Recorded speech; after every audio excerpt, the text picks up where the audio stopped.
ಮಹಾನಗರ ಪಾಲಿಕೆಯ ಹಿಂಭಾಗದಲ್ಲಿರತಕ್ಕಂಥ ಪ್ರಾಣಿ ಸಂಗ್ರಹಾಲಯ ಹಲವು ವರ್ಷಗಳಿಂದ ಅದೇ ಸ್ಥಳದಲ್ಲಿದೆ. ಯಾಕೆ ನೀವು ಇಷ್ಟೊಂದು ತರಾತುರಿಯಲ್ಲಿ ಪ್ರಾಣಿಗಳನ್ನ ಒಂದು ಸ್ಥಳದಿಂದ ಮತ್ತೊಂದು ಸ್ಥಳಕ್ಕೆ ನೀವು ಟ್ರಾನ್ಸ್ಫರ್ ಮಾಡ್ತೀರಿ? ಮಾಡಬೋಳ ಸಮೀಪದಲ್ಲಿರ್ತಕ್ಕಂಥ ಈ ಒಂದು ಸ್ಥಳ ಸುಮಾರು 1 ಕಿಲೋಮೀಟರ್ನ ಆಸುಪಾಸಿನಲ್ಲಿದೆ.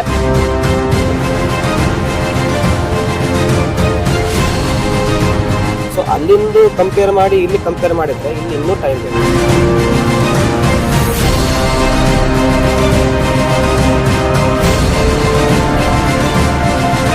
ಇರುವಂತ ಕಾಡನ್ನ ಎಲ್ಲ ಕಡ್ದು ಅಲ್ಲಿ ಕಾಂಕ್ರೀಟ್ ಮಾಡ್ತಾ ಇದ್ದಾರೆ. ಪ್ರಾಣಿಗಳು, ಕಾಡಲ್ಲಿರೋ ಪ್ರಾಣಿಗಳೆಲ್ಲ ನಾಡಿ ಬರ್ತಾ ಇದ್ದಾರೆ.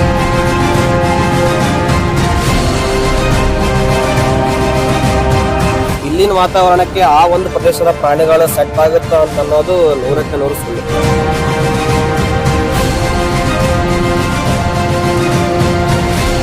ಇದರಲ್ಲಿ ಏನಪ್ಪಾ ಅಂದ್ರೆ ರಾಜಕೀಯ ನಡೀತಾ ಇದೆ. ಒಂದು ವೇಳೆ ಅಲ್ಲಿರ್ತಕ್ಕಂಥ ಪ್ರಾಣಿಗಳನ್ನ ಇಮಿಡಿಯೇಟ್ ಆಗಿ ರೀಲೊಕೇಟ್ ಮಾಡಿ ಅವುಗಳ ಪ್ರಾಣಕ್ಕೆ ಕುತ್ತು ಬಂದ್ರೆ ನೀವೆಲ್ಲರೂ ಇದಕ್ಕೆ ನೇರವಾಗಿ ಕಾರಣೀಕರ್ತರಾಗ್ತೀರಿ. ಆತ್ಮೀಯ ವೀಕ್ಷಕರೇ ನಮಸ್ಕಾರ, ನಾನು ಮಲ್ಲಿಕಾರ್ಜುನ್ ಪಗಡೆ. ಕಲಬುರಗಿ ನಗರದಲ್ಲಿ ಮಧ್ಯಭಾಗದಲ್ಲಿರ್ತಕ್ಕಂಥ ಪ್ರಾಣಿ ಸಂಗ್ರಹಾಲಯವನ್ನ ಕಲಬುರಗಿ ಹೊರವಲಯ ಅಂದ್ರೆ ಚಿತ್ತಾಪುರ್ ಮತಕ್ಷೇತ್ರ ಮಾಡಬೋಳ ಸಮೀಪದಲ್ಲಿ ಅದನ್ನ ಇದೇ ಜನವರಿ 25ರಂದು ಉದ್ಘಾಟನೆಗೆ ತಯಾರಾಗಿ ನಿಂತಿದೆ. ಮೊನ್ನೆ ಇದರ ಕುರಿತು ಒಂದು ಬೆಳಕು ಚೆಲ್ತಿರತಕ್ಕಂಥ ಪ್ರಯತ್ನವನ್ನ ಮಾಡಿದೆ. ಮಹಾನಗರ ಪಾಲಿಕೆಯ ಹಿಂಭಾಗದಲ್ಲಿರತಕ್ಕಂಥ ಪ್ರಾಣಿ ಸಂಗ್ರಹಾಲಯ ಹಲವು ವರ್ಷಗಳಿಂದ ಅದೇ ಸ್ಥಳದಲ್ಲಿದೆ. ಅರಣ್ಯ ಇಲಾಖೆ ಮತ್ತು ಮಹಾನಗರ ಪಾಲಿಕೆಯ ಮಧ್ಯೆ ಸುಮಾರು 99 ವರ್ಷದ ಅಗ್ರಿಮೆಂಟ್ ಇದೆ, ಕರಾರಿದೆ ಎನ್ನುವ ಮಾತನ್ನ ಈ ಸಂದರ್ಭದಲ್ಲಿ ನಿಮಗೆ ಗೊತ್ತಾಗಿದೆ. ಆದ್ರೆ ಇತ್ತೀಚೆಗೆ ಈ ಮಾಡಬೋಳ ಸಮೀಪ ಅಂದ್ರೆ ಚಿತ್ತಾಪುರ್ ಮತಕ್ಷೇತ್ರ ಏನು ಕಲಬುರಗಿ ಜಿಲ್ಲಾ ಉಸ್ತುವಾರಿ ಸಚಿವ ಪ್ರಿಯಾಂಕ್ ಖರ್ಗೆ ಅವರ ಮತಕ್ಷೇತ್ರದಲ್ಲಿ ಇದನ್ನ ಟ್ರಾನ್ಸ್ಫರ್ ಮಾಡಲಾಗ್ತಾ ಇದೆ ಅನ್ನುವ ಚರ್ಚೆ ಜೊತೆಗೆ ಪರ ವಿರೋಧದ ಚರ್ಚೆಗಳು ಕೂಡ ಆಗ್ತಾ ಇದ್ವು. ಯಾಕೆ ನೀವು ಇಷ್ಟೊಂದು ತರಾತುರಿಯಲ್ಲಿ ಪ್ರಾಣಿಗಳನ್ನ ಒಂದು ಸ್ಥಳದಿಂದ ಮತ್ತೊಂದು ಸ್ಥಳಕ್ಕೆ ನೀವು ಟ್ರಾನ್ಸ್ಫರ್ ಮಾಡ್ತೀರಿ? ಇದರ ಹಿಂದಿನ ಕೈವಾಡಗಳೇನು ಅನ್ನೋದನ್ನ ಚರ್ಚೆಗಳು ಕೂಡ ನಡೀತಾ ಇದ್ವು. ನಾನು ನೇರವಾಗಿ ಆ ಒಂದು ಸುದ್ದಿ ಮಾಡಿದ್ದಾದ ನಂತರ ಇಲ್ಲಿಯ ವಾಸ್ತವ ಸ್ಥಿತಿಯನ್ನ ಅರಿಬೇಕು ಅಂತ ನೇರವಾಗಿ ಈ ಸ್ಥಳಕ್ಕೆ ಬಂದಿದ್ದೇನೆ. ಮಾಡಬೋಳ ಸಮೀಪದಲ್ಲಿರ್ತಕ್ಕಂಥ ಈ ಒಂದು ಸ್ಥಳ ಸುಮಾರು 1 ಕಿಲೋಮೀಟರ್ನ ಆಸುಪಾಸಿನಲ್ಲಿದೆ. ತಯಾರಿ ನಡೀತಾ ಇದೆ. ಉದ್ಘಾಟನೆಗೆ ಏನ್ ಬೇಕು ಎಲ್ಲ ಪೂರಕ ವಾತಾವರಣಗಳನ್ನ ನಿರ್ಮಾಣ ಮಾಡ್ತಾ ಇದ್ದಾರೆ, ಗಿಡಗಳನ್ನ ಹಚ್ತಾ ಇದ್ದಾರೆ. ಆದ್ರೆ ನಿಜವಾಗ್ಲೂ ಕೂಡ ಇದರ ಅವಶ್ಯಕತೆ ಇತ್ತ ಎನ್ನುವ ಚರ್ಚೆ ಸಾರ್ವಜನಿಕರಲ್ಲಿ ಸಹಜವಾಗಿ ಮೂಡ್ತಾ ಇದೆ. ಯಾಕಂತ ಕೇಳಿದ್ರೆ ನಗರದಿಂದ ಸುಮಾರು 16-17 ಕಿಲೋಮೀಟರ್ ದೂರದಲ್ಲಿದೆ. ಇದರ ಅವಶ್ಯಕತೆ ಇತ್ತ ಅನ್ನುವ ಚರ್ಚೆ ನಡೀತಾ ಇದೆ. ನನ್ನೊಂದಿಗೆ ಪವನ್ ಕುಲಕರ್ಣಿ ಇದ್ದಾರೆ, ಜೊತೆಗೆ ಶ್ರೀಸೆಲ್ ಪಗಡೆ ಅವರು ಕೂಡ ಇದ್ದಾರೆ. ಏನ್ ಹೇಳ್ತಾರೆ ಅಂತ ಕೇಳೋಣ. ಸರ್, ಏನ್ ಹೇಳ್ತೀರಾ? ಈ ಒಂದು ಮೃಗಾಲಯ ಈ ಜಿಲ್ಲೆಗೆ ಮಹತ್ವವಾಗಿದ್ದು. ಯಾಕಂದ್ರೆ ಇಲ್ಲಿ ಇರುವಂತಹ ಶೈಕ್ಷಣಿಕ ಪ್ರಗತಿ ಆಗಿರ್ಬೋದು, ಮಕ್ಕಳಿಗೆ ಆಟ ಉಪಚಾರ ಆಗಿರ್ಬೋದು, ಮತ್ತೆ ಒಂದು ಪ್ರಾಣಿ ಸಂಕುಲ ಇರ್ಬೋದು, ಅಥವಾ ಪರಿಸರದ ಒಂದು ಪರಿಚಯ ಇರ್ಬೋದು. ಈ ಒಂದು ಪ್ರದೇಶ ಅಂದ್ರೆ ನಮ್ಮ ಕಲಬುರಗಿ ವಿಭಾಗ ಇರ್ಬೋದು, ಬೀದರ್, ಯಾದಗಿರಿ ಇವೆಲ್ಲ ಸುತ್ತಮುತ್ತ ಪ್ರದೇಶಕ್ಕೆ ಇದೊಂದು ತುಂಬಾ ಅನುಕೂಲ ಮತ್ತು ಅಗತ್ಯ ಕೂಡ. ಆದ್ರೆ ಅಗತ್ಯ ಅಂತ ಹೇಳಿ ನಾವು ಪ್ರಾಣಿಗಳನ್ನ ಅಲ್ಲಿ ದಿಢೀರಂತೆ ಇಲ್ಲಿ ಸ್ಥಳಾಂತರ ಮಾಡೋದು ಸ್ವಲ್ಪ ನನಗೆ ಯಾಕೋ ಇದು ಸರಿ ಹೊಂದ್ತಾ ಇಲ್ಲ ಅಂತ ಹೇಳ್ತಾ ಇದ್ದೇನೆ. ಅಲ್ಲ, ನೀವ್ ಹೇಳೋದು ಕರೆಕ್ಟ್ ಇದೆ. ಈಗ ಪ್ರಾಣಿಗಳನ್ನ ಒಂದು ಸ್ಥಳದಿಂದ ಮತ್ತೊಂದು ಸ್ಥಳಕ್ಕೆ ಸ್ಥಳಾಂತರ ಮಾಡ್ಬೇಕಿದ್ರೆ ಅಂತಹ ಪೂರಕ ವಾತಾವರಣ ಮೊದಲನೇದಾಗಿ ನಾವು ನಿರ್ಮಾಣ ಮಾಡ್ಬೇಕಾಗುತ್ತೆ. ಈಗ ಇಲ್ಲಿರ್ತಕ್ಕಂಥ ಅಧಿಕಾರಿಗಳಿಗೆ ನಾನು ಮಾತಾಡ್ದೆ, ಇಲ್ಲ ಸರ್ ನಾವು ಪೂರಕ ವಾತಾವರಣ ನಿರ್ಮಾಣ ಮಾಡ್ತಾ ಇದ್ದೀವಿ. ಇಲ್ಲಿ ನೋಡಿದಾಗ ಸ್ವಲ್ಪ ಗೊತ್ತಾಯ್ತು, ಕೆಲವು ಸಣ್ಣ ಪುಟ್ಟ ಗಿಡಗಳನ್ನ ಹಚ್ಚಿದ್ದಾರೆ. ಆದ್ರೆ ನಿಜವಾಗ್ಲೂ ಕೂಡ ಏನು ಹಳೆಯ ಪ್ರಾಣಿ ಸಂಗ್ರಹಾಲಯ ಇತ್ತು ಅಲ್ಲಿ ದೊಡ್ಡ ಪ್ರಮಾಣದಲ್ಲಿ ಎಲ್ಲಾ ಗಿಡಗಳಿದ್ವು. ಆದ್ರೆ ಇಲ್ಲಿ ಅದನ್ನ ಅವ್ರು ಮಾಡ್ಲಿಕ್ಕೆ ಸಾಧ್ಯ ಇದೆನಾ ಅನ್ನುವ ಪ್ರಶ್ನೆ ಸಹಜವಾಗಿ ಮೂಡುತ್ತೆ. ಸಾಧ್ಯ ಇದೆ, ಅರಣ್ಯ ಇಲಾಖೆ ಕಡೆಯಿಂದಾನೇ ಮಾತ್ರ ಸಾಧ್ಯ ಇದೆ ಇದನ್ನೆಲ್ಲ ಡೆವಲಪ್ ಮಾಡಕ್ಕೆ. ಆದ್ರೆ ಇವಾಗ ಇಲ್ಲಿಂದ ಪರಿಸರ ನೋಡಿದ್ರೆ, ಈ ಗಿಡಗಳನ್ನು ನೋಡಿದ್ರೆ ಇನ್ನೂ ಇದು ಸ್ವಲ್ಪ ಕಾಲ ಬೇಕಂತ ಅನಿಸ್ತದೆ. ಯಾಕಂದ್ರೆ ಅಲ್ಲಿ ನಾವೇನು ಕಲಬುರಗಿ ನಗರದಲ್ಲಿ ಏನ್ ನೋಡ್ತಾ ಇದ್ದೀವಿ ಪ್ರಾಣಿ ಸಂಗ್ರಹಾಲಯ, ಅಲ್ಲಿ ಸಾಕಷ್ಟು ಶ್ರಮ ಇದೆ, ಅರಣ್ಯ ಇಲಾಖೆ ಶ್ರಮ ಇದೆ. ಯಾಕಂದ್ರೆ ಗಿಡಗಳನ್ನ ಬೆಳೆಸಿ 40 ವರ್ಷದಿಂದ ಅವರು ಪೋಷಿಸಿದ್ದಾರೆ ಗಿಡಗಳನ್ನ. ಮತ್ತೆ ಒಂದು ಗಿಡಗಳು ಕೂಡ ಅವರು ಕಡೆಗೂ ಅನುಮತಿ ಯಾರಿಗೂ ಕೊಟ್ಟಿಲ್ಲ. ಇದು ಒಂದು ಕಾರ್ಪೊರೇಷನ್ ಇರ್ಬೋದು ಅಥವಾ ಜನಸಾಮಾನ್ಯರಾಗಿರ್ಬೋದು, ಯಾರೇ ಇರ್ಬೋದು, ತುಂಬಾ ಅಚ್ಚುಕಟ್ಟಾಗಿ ಗಿಡಗಳನ್ನ ಮೇಂಟೈನ್ ಮಾಡಿದ್ದಾರೆ.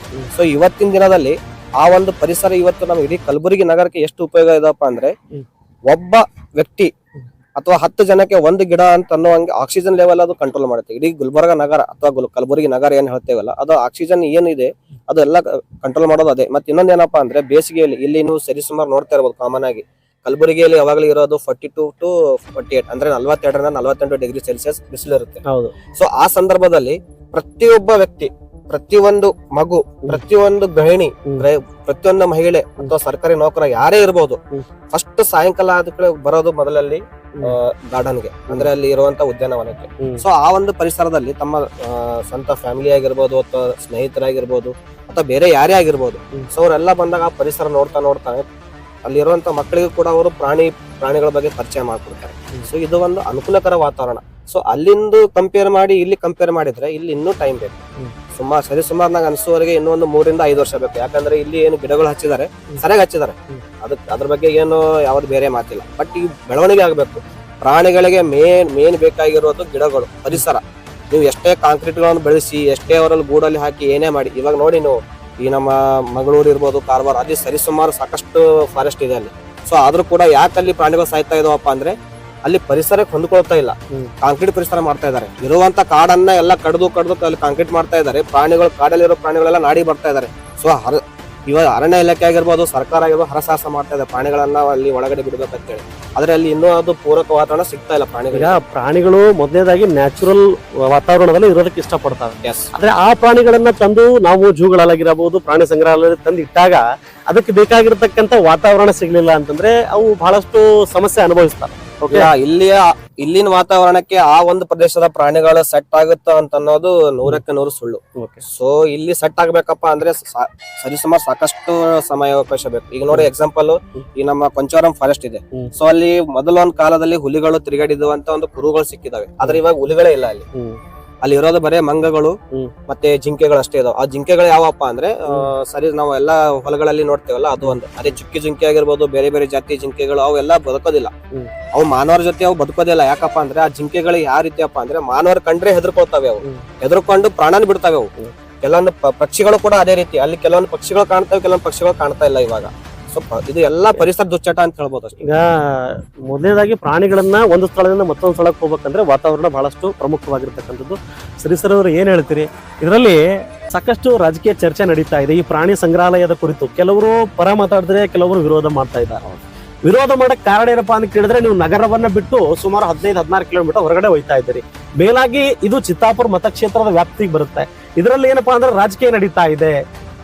ಸಚಿವ ಪ್ರಿಯಾಂಕ್ ಖರ್ಗೆ ಅವರು ತಮ್ಮ ಮತಕ್ಷೇತ್ರಕ್ಕೆ ಬೇಕು ಅಂತಲೇ ಇದನ್ನ ಹಾಕೊಂಡಿದ್ದಾರೆ ಅಂತ ಕೆಲವರ ವಾದ. ಏನ್ ಹೇಳ್ತೀರಿ? ಪರ ವಿರೋಧಗಳು ಇದೆಲ್ಲ ಕಾಮನ್ ಆಗಿರುತ್ತೆ ಸರ್. ಆಲ್ರೆಡಿ ಗುಲ್ಬರ್ಗಾದಲ್ಲಿ ಇವಾಗ ಇದೆ ಪ್ರಾಣಿ ಸಂಗ್ರಹಾಲಯ ಇದೆ. ಅದು ಜಾಗ ಚಿಕ್ಕದಾಗಿದೆ, ಅಲ್ಲಿದೆ ಪರಿಸರ ಇದೆ. ಒಂದು ಪರಿಸರ ಬೆಳಿಬೇಕಂದ್ರೆ ಸುಮಾರು ವರ್ಷಗಳು ಬೇಕು. ಅದು ಇವಾಗ ಇಂಪ್ರೂವ್ಮೆಂಟ್ ಮಾಡ್ಬೇಕು. ಆ ಇಂಪ್ರೂವ್ಮೆಂಟ್ ಮಾಡ್ಬೇಕಂದ್ರೆ ಇವಾಗ ಅವರು ಎಲ್ಲ ಚೆನ್ನಾಗಿ ರೆಡಿ ಮಾಡಿದಾರೆ ಒಂದು ಪ್ಲೇಸ್. ಅದ್ರ ಮಧ್ಯದಲ್ಲೂ ಕೂಡ ನಾವು ಪರ ವಿರೋಧ ಮಾಡ್ಕೊತ ಕೂತಿದ್ರೆ ಅಲ್ಲೇ ಅಷ್ಟಕ್ಕೆ ಸೀಮಿತ ಆಗ್ಬೇಕಾಗುತ್ತೆ. ಒಂದ್ ವೇಳೆ ನಾವು ಇಲ್ಲಿ ಬಂದು ಒಂದ್ 3 to 4 years ಅಲ್ಲಿ ಡೆವಲಪ್ಮೆಂಟ್ ಆದ್ರೆ ಬೇರೆ ಡಿಸ್ಟಿಕ್ ಇಂದಾನು ಜನ ಬರೋಂತ ಸಾಧ್ಯತೆ ಇದೆ. ಯಾಕಂದ್ರೆ ಮೇನ್ ರೋಡ್ ಇಂದ ಇದು ನೇರ್ ಇದೆ. ಪರ ವಿರೋಧ ಬಿಟ್ಟು ಅಭಿವೃದ್ಧಿ ಕಡೆ ನೋಡ್ಬೇಕನ್ನೋ ನಂದು ಅಷ್ಟೇ ವಿಚಾರನ ನಿಮ್ಗೆ ಹೇಳಕ್ ಇಷ್ಟಪಡ್ತೀನಿ. ಯಾಕೆ ಅಲ್ಲೇ ಜಿಲ್ಲೆಯಲ್ಲಿ ಏನಾದ್ರು ಒಂದು ದೊಡ್ಡ ಜಾಗ ತಗೊಂಡ್ ಮಾಡ್ಬೋದಿತ್ತೇನೋ ಅಂತ. ಮಾಡ್ಬೋದಿತ್ತು, ಬಟ್ ಇವಾಗ ಇವರು ಈ ಪ್ಲೇಸ್ ಅನ್ನು ಚಾಯ್ಸ್ ಮಾಡಿದ್ದಾರೆ. ಇವಾಗ ಡೆವಲಪ್ ಮಾಡ್ತಾ ಇದ್ದಾರೆ, ಮಾಡ್ಲಿ ಅಂತ ನಂದು ಒಂದು ಆಸೆ. ಈಗ ವೀಕ್ಷಕರೇ ನೋಡಿದ್ರಲ್ಲ, ನೋಡಿ ರಾಜಕೀಯ ಅಂದ ಮೇಲೆ ಅದು ಪರ ಇರುತ್ತೆ, ವಿರೋಧ ಇರುತ್ತೆ. ಇದು ಪ್ರಾಣಿಗಳ ವಿಷಯಕ್ಕೆ ಬಂದಾಗ ನಾವೆಲ್ಲರೂ ಒಳ್ಳೆ ವಿಚಾರ ಮಾಡಬೇಕಾಗತ್ತೆ. ಯಾಕಂತ ಕೇಳಿದ್ರೆ ಅವಕ್ಕೆ ಮಾತು ಬರಲ್ಲ.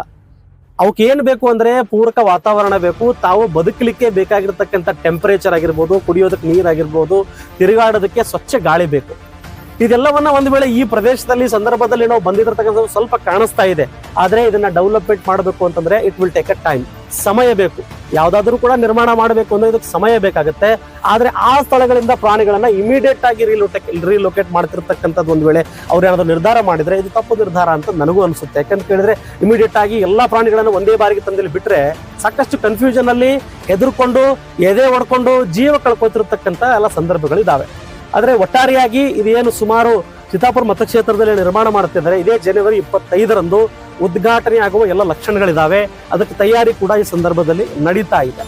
ಮೇಲಾಗಿ ಏನು 99 ವರ್ಷ ಆ ಒಂದು ಸ್ಥಳಕ್ಕೆ ಅವರು ಅಗ್ರಿಮೆಂಟ್ ರೂಪದಲ್ಲಿ ನೀಡಿದ್ದಾರೆ, ಅದನ್ನ ಮಹಾನಗರ ಪಾಲಿಕೆಗೆ ನೀಡಬಾರದು ಅನ್ನೋದು ನನ್ನ ವಾದ. ಯಾಕಂತ ಕೇಳಿದ್ರೆ ಅವರಿಗೆ ನೀವು ಕೊಟ್ಟಿದ್ದೀರಿ ಲೀಸ್ ಆದ್ಮೇಲೆ ಅಂತಂದ್ರೆ 99 ವರ್ಷಗಳ ಕಾಲ ನಿರಂತರವಾಗಿ ಅವ್ರು ಯಾವುದೇ ಕಾರ್ಯಕ್ಕೆ ಅವ್ರು ಬಳಸ್ಕೊಳ್ಳಿ.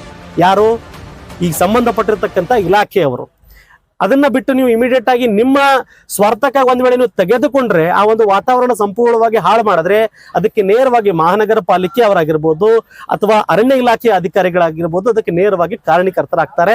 ಜೊತೆಗೆ ಮುಂದೆ ನಾನು ಒಂದು ಕನ್ಸರ್ನ್ ಮಾಡ್ತಾ ಇದ್ದೀನಿ, ಒಂದ್ ವೇಳೆ ಅಲ್ಲಿರ್ತಕ್ಕಂಥ ಪ್ರಾಣಿಗಳನ್ನ ಇಮಿಡಿಯೇಟ್ ಆಗಿ ರಿಲೊಕೇಟ್ ಮಾಡಿ ಅವುಗಳ ಪ್ರಾಣಕ್ಕೆ ಕುತ್ತು ಬಂದ್ರೆ ನೀವೆಲ್ಲರೂ ಇದಕ್ಕೆ ನೇರವಾಗಿ ಕಾರಣೀಕರ್ತರಾಗ್ತೀರಿ. ಜಿಲ್ಲಾಡಳಿತ ಅರಣ್ಯ ಇಲಾಖೆ, ಮಹಾನಗರ ಪಾಲಿಕೆ, ಜಿಲ್ಲಾ ಉಸ್ತುವಾರಿ ಸಚಿವರು ಎಲ್ಲರೂ ಕೂಡ ನೇರವಾಗಿ ಇದಕ್ಕೆ ಕಾರಣಕರ್ತರಾಗ್ತೀರಿ ಅಂತ ನಾನು ನೇರವಾಗಿ ಹೇಳ್ಬೇಕಾಗುತ್ತೆ. ಮತ್ತೆ ಭೇಟಿ ಆಗ್ತೇನೆ. ನಮಸ್ಕಾರ.